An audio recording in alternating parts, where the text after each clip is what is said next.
Okay, welcome to Monday. Let's go over the homework. The homework was the cube root worksheet. There were basically two questions, but each one had multiple parts, so I'll call out the answers here. All right, let's see. For question number 1, A is 6, B is 2, C is 4, D is 1/3, E is -8, F is 7, G is 2/5, H is -7, I is 0.3, and J is 0.5. All right, question number 2. These were all solve the equation. Let's see. A, x is equal to 5. B, x is equal to 9. C, x is equal to 1/6. D, x is equal to 3/5. E, x is equal to 8/9. F, x is equal to 7/10. G, x is equal to -10. And H, if you put x is equal to -2/6, you forgot to reduce, x is equal to -1/3. There you go. All right, go ahead and count how many you got wrong and answer question number 1 on the Google Forms. We're going to do a test review. Okay, so here's the deal. At the bottom of the Google Forms, you'll see the link to the practice test. The practice test is, I think, 28 questions, something like that. The test will not be that long. I believe I made the test to be about 20 questions, but it will be exactly these topics. So instead of being like 4 or 6 problems on each one, there might only be 2 problems for each subject. Okay. All right. So quickly, I'm just going to do I'm not going to do the entire the test with you, but I will do selected problems. All right, so the first couple questions just deal with taking a square root. Hopefully you have them memorized by now. Just remember that square root is the inverse of squaring. They undo each other. So if you want to take the square root of 9, you've got to think of the number multiplied by itself. That is 9. That number is 3. And remember, square root gets rid of squaring. Notice the 3 is now squared because 3 times 3 is 9. So the square root erases the square symbol, or the square erases the square root symbol. They get rid of each other, and you're just left with 3. Square root of 25, well, that number would be 5. Square root of 16, that number would be 4. Just remember, it's not just any number that's 16. It's the number multiplied by itself that is 16. So even though 8 times 2 is 16, square root of 16 is not 8 or 2, it's 4. Lastly, just remember the square root of 64, obviously that is 8. This is the one to notice the negative is on the outside. This means subtract the square root of 49. Now, the order of operations says do grouping symbols first. And remember, the square root symbol acts as a grouping symbol, so we do the square root of 49 first, and then we subtract our answer. Let's see, the square root of 49 would be 7, so this is subtract 7, in other words, -7. However, if the negative is on the inside, well, we got to come up with a number multiplied by itself that's -9. And no number multiplied by itself, -3 times -3 is not -9, it's 9. Therefore, there is no answer to the square root of -9. No answer, no solution. Okay. Last night for homework we had cube roots. Well, there is an answer to the cube root of -8. It's -2 because remember you're multiplying it by itself 3 times. But for square roots, there is no square root of a negative number, at least until you get to high school. So a couple quick examples. This will be a multiple choice test. The square root of 169, hopefully you have that memorized. That's 13. If not, you just got to think of a number multiplied by itself. That's 169. Notice there's 4 answers there. I guess you could take your time and multiply them all by themselves and see which one is 69. 169, sorry. But in this case, the answer is 13. If the negative is on the outside for square roots, there's an answer. If the negative is on the inside, there is not an answer. The negative is on the outside. There is an answer. What's the square root of 100? 10. Therefore, attach that negative or that subtraction symbol to it, and you get -10. Make sense? Lastly, if the negative is on the inside of a square root, there is no solution. There is no number multiplied by itself that's -81. So no solution. Make sense? Okay, moving on. Estimating square roots. Remember doing this when it's a non-perfect square. 33 is not a perfect square. Without a calculator, how do you take the square root of this? Well, you think of the, remember we wrote our perfect squares in box 1 way back when. We think of the perfect squares that squeeze 33. Well, we have the square root of 25 is smaller. we have the square root of 36 is bigger. Okay, and the square root of 25 is 5, the square root of 36 is 6. So I know that the square root of 33 is somewhere between 5 and 6. Well, 33 is kind of in the midpoint between 25 and 36, although it is closer to 36. So maybe not 5.5, maybe 5.6, 5.7, 5.8, something like that. Okay? All right, that's what you'll have to do for this. Let's see how easy this is. Let's see. The square root of 44.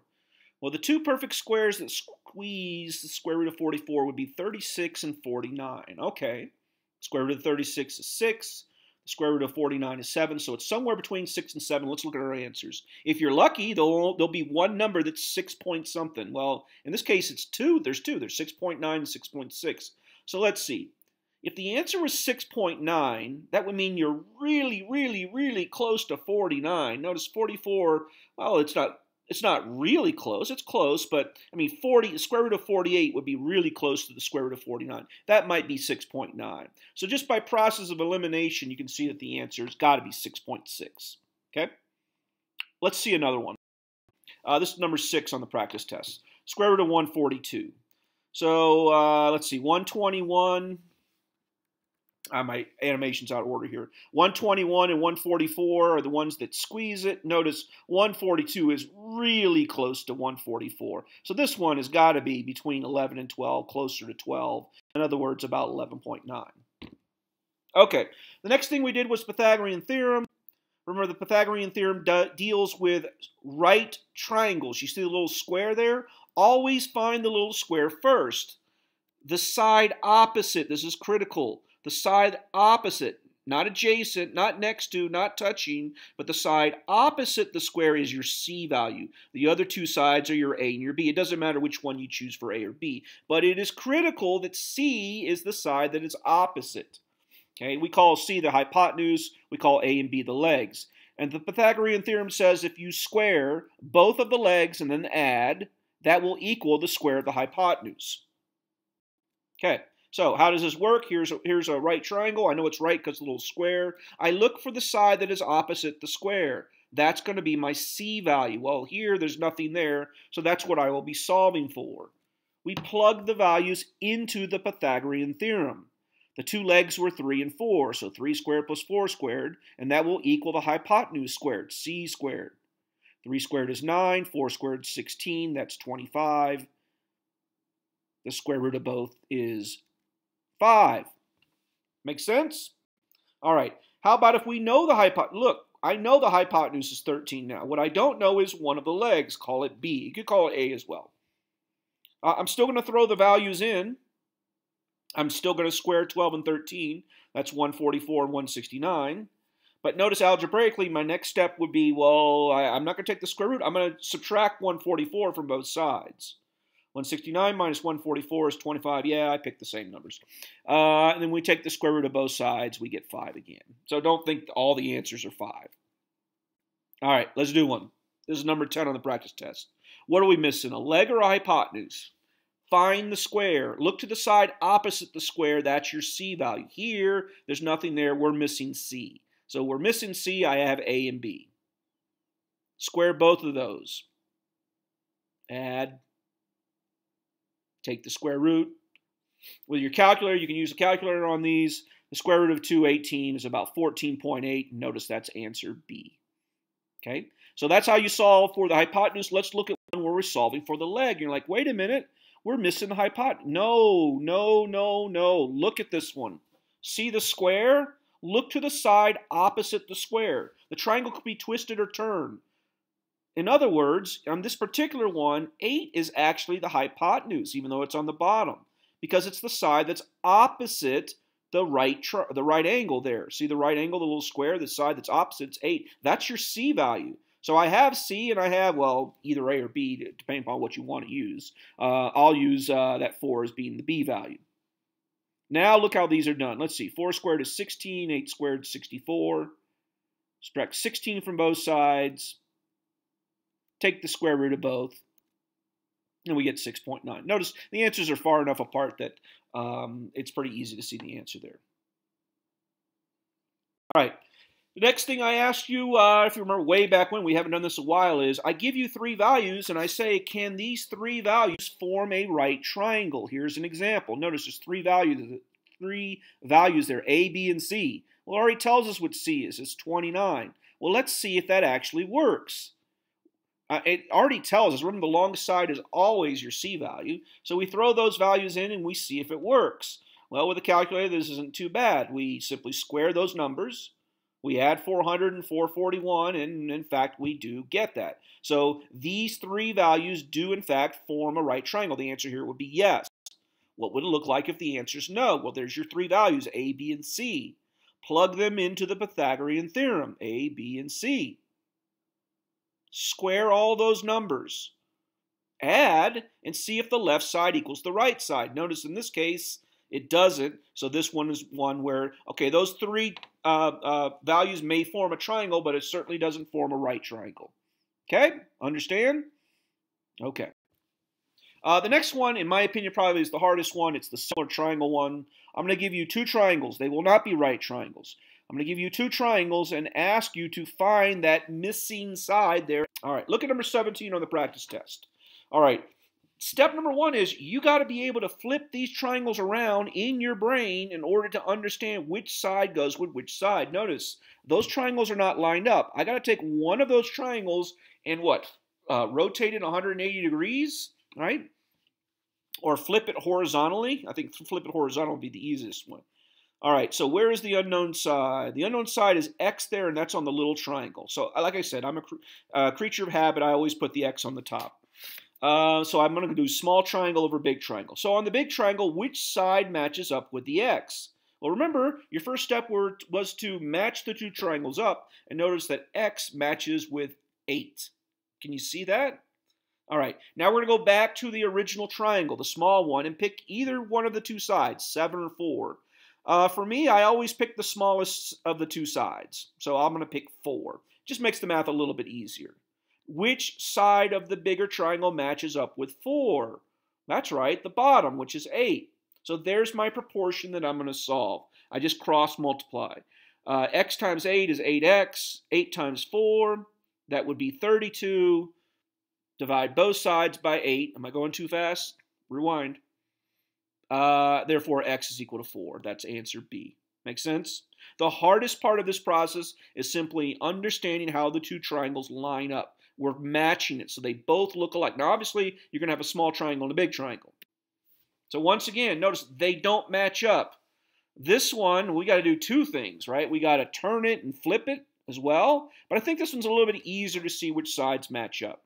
Notice once again, it won't always be the case that what you're missing is the small one here. We're missing something on the big triangle. Well, I'm missing that x. Which side of the small one is x's buddy? That's 2. Can you see that? I'm going to go back to the big triangle now. I'm going to pick either 21 or 18. I always pick the smaller of the two. But notice I'm still going to go do on this one big triangle over little triangle. Which side matches up with 18? That's what, 6? Right? So I put a 6 there. And then I do my cross multiplication. X times 6 is 6x. 2 times 18, let's see, 2 times 18 is 36. Divide both sides by 6, and we get x is equal to 6, answer B. Feeling confident? All right, I gave you 4 of them to practice with. The last 2 things that will be on the test are the last couple things that we did, the distance and the midpoint formula. There will be no cube roots on the test. Okay, so the distance formula. Let's see, what's the distance formula? That's a big, long, probably the longest formula we've done this entire year. Okay? I'm going to give you 2 points. Notice I gave you A and B there. Step number 1, label the points. One's got to be 0.1, one's got to be 0.2, so I label the points. And then I simply plug in the numbers. I need x sub 2. X sub 2 is the x value of 0.2. That's a 1. Minus the x value of 0.1. That's a 6. So 1 minus 6 squared, quantity squared, plus the quantity y2 is 9 minus 3, and that quantity squared. And now it's off to the races. Just simply do the math. 1 minus 6 is negative 5. 9 minus 3 is 6. Negative 5 squared is 25. 6 squared is 36. 25 and 36 is 61. Grab my calculator. The square root of 61 is about 7.8. All right, here's one that you have. This is 21 on the practice test. Okay, it's going to say find the distance. So somewhere you need to be looking at the distance formula right there. Step number 1 technically is to label. So it doesn't matter which one you pick as point 1, but point 1 has x1 and y1. Point 2 has x2 and y2. See how I'm labeling? That way that there's less chance of me plugging in the numbers in the wrong spot. Now I'm just going to carefully look at the formula and do what it says. X sub 2 is 3 minus x sub 1 is 6. I'm just looking at the label and the formula. Quantity squared plus y2 is negative 2 minus y1 is another 2. Quantity squared. Let's do the math. 3 minus 6 is negative 3. Don't make the mistake. Negative 2 is not 0. It's negative 4. Negative 3 squared is 9. Negative 4 squared is 16. Yes, I love 5 as the answer today. That gives me 25, and the square root of 25 is 5. There you go. That's the answer B. Oh, apparently I like answer B as well, too, today, for that particular one, 21. We're not going to do another example of this. We just finished this a couple days ago. If you need help, go ahead and email me. The last thing will be the midpoint formula. Remember, the midpoint formula looks like this. It's a point, so it's going to be a number, comma, number inside of parentheses. Okay? Still, I label.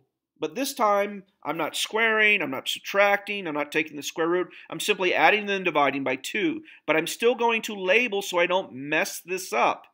I need x1. Point 1 x value is negative 3. All right, plus x2, the x value of point 2 is 7. Comma, I need the y value of point 1, that's 3, plus the y value of point 2 is negative 2. So 3 plus negative 2. And then all this, remember, is divided by 2. So let's see. Negative 3 plus 7 is 4. 3 plus negative 2 is 1. 4 divided by 2 is 2. And 1/2 is just a half. Notice my answer is parentheses with a comma. Make sense? All right, last example. This is what it will look like on your test. I'll say, give me the midpoint of the segment defined by these 2 endpoints. Right? I'm not going to give you a graph. I'm just going to give you the 2 endpoints. Step number 1, label this sucker. Right? I labeled it. Okay? Make sure you're looking at the formula for midpoint, M for midpoint, and then simply plug in the values. Let's see, x1 is 3 plus x2 is 9. Y1 is negative 6, and y2 is negative 6 as well, too. This time we're adding, we're not subtracting. 3 plus 9 is 12. Negative 6 plus negative 6 is not 0, it's negative 12.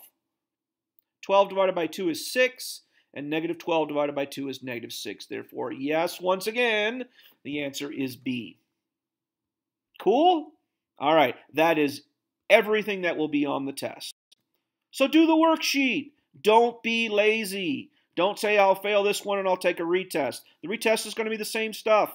So get it right the first time. Ask questions. So you got between now and Wednesday before the test. So ask the questions now if it's something you're not understanding. If you need extra practice, I can print you out worksheets until your hand is tired. But at least you'll be good at that particular process. I would also recommend you make a great resource card and also put examples of the ones that you think you struggle with. Like I said, the test is going to be just like the practice test. You know me. I don't pull any punches here. And I won't have secret questions. And then lastly, good luck. So with that, I'll end the class. You won't hear me speaking to you on Wednesday because you're going to be taking a test. All right, so I'll see you guys on Friday.